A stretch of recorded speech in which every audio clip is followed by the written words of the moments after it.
हमारे YouTube channel में आपका हार्दिक स्वागत है। आज की कहानी का शीर्षक है एक कौपीन के वास्ते। एक साधु अपने गुरु से उपदेश लेकर भगवान भजन करने की इच्छा से किसी गांव के निकट एक झोपड़ी बनाकर रहने लगे और साधन भजन करते रहे। वे रोज सवेरे उठते और नहाकर गीला कपड़ा और कौपीन झोपड़ी के पास एक पेड़ पर सुखाने को डाल देते थे। वे जिस समय भिक्षा के लिए बाहर जाते थे उसी समय एक चूहा आकर उनका कौपीन काट देता था। साधु दूसरे दिन गांव से फिर नया कौपीन मांग लाते। कुछ दिन बाद फिर एक दिन साधु ने नहाकर गीला कौपीन सुखाने के लिए झोपड़ी के ऊपर डाल दिया और भिक्षा के लिए गांव में चले गए। भिक्षा के बाद लौटकर उन्होंने देखा कि चूहे ने कौपीन के टुकड़े टुकड़े कर डाले हैं। ये देख मन में बहुत तंग आकर वे सोचने लगे, फिर कहाँ से कौपीन मांगूं।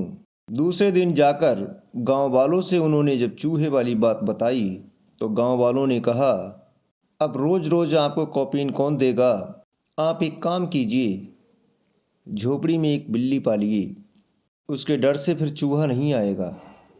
साधु तत्काल ही गांव से एक बिल्ली का बच्चा ले आए। उसी दिन से बिल्ली के डर से चूहे की शरारत बंद हो गई। इससे साधु को बड़ा आनंद हुआ। अब वे उस बिल्ली को बड़े प्यार से पालने लगे। गांव से दूध मांगकर उसको पिलाते रहे। कुछ दिन बाद किसी ने उनसे कहा, साधु जी, आपको तो रोज दूध चाहिए, 2-4 दिन के लिए भिक्षा मांगकर काम चल सकता है, पर 12 महीने आपको कौन दूध देगा।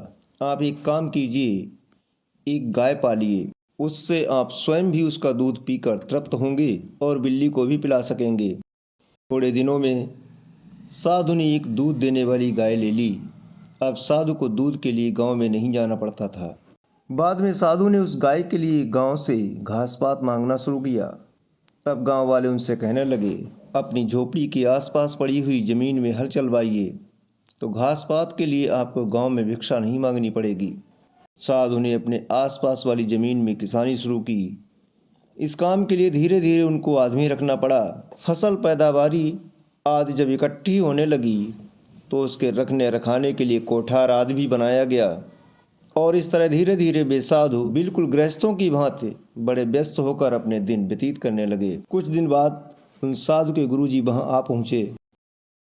उन्होंने वो सब धन संपत्तियाँ देखकर एक नौकर से पूछा, यहाँ एक त्यागी साधु झोपड़ी में रहते थे, वे अब कहाँ चले गए, बता सकते हो।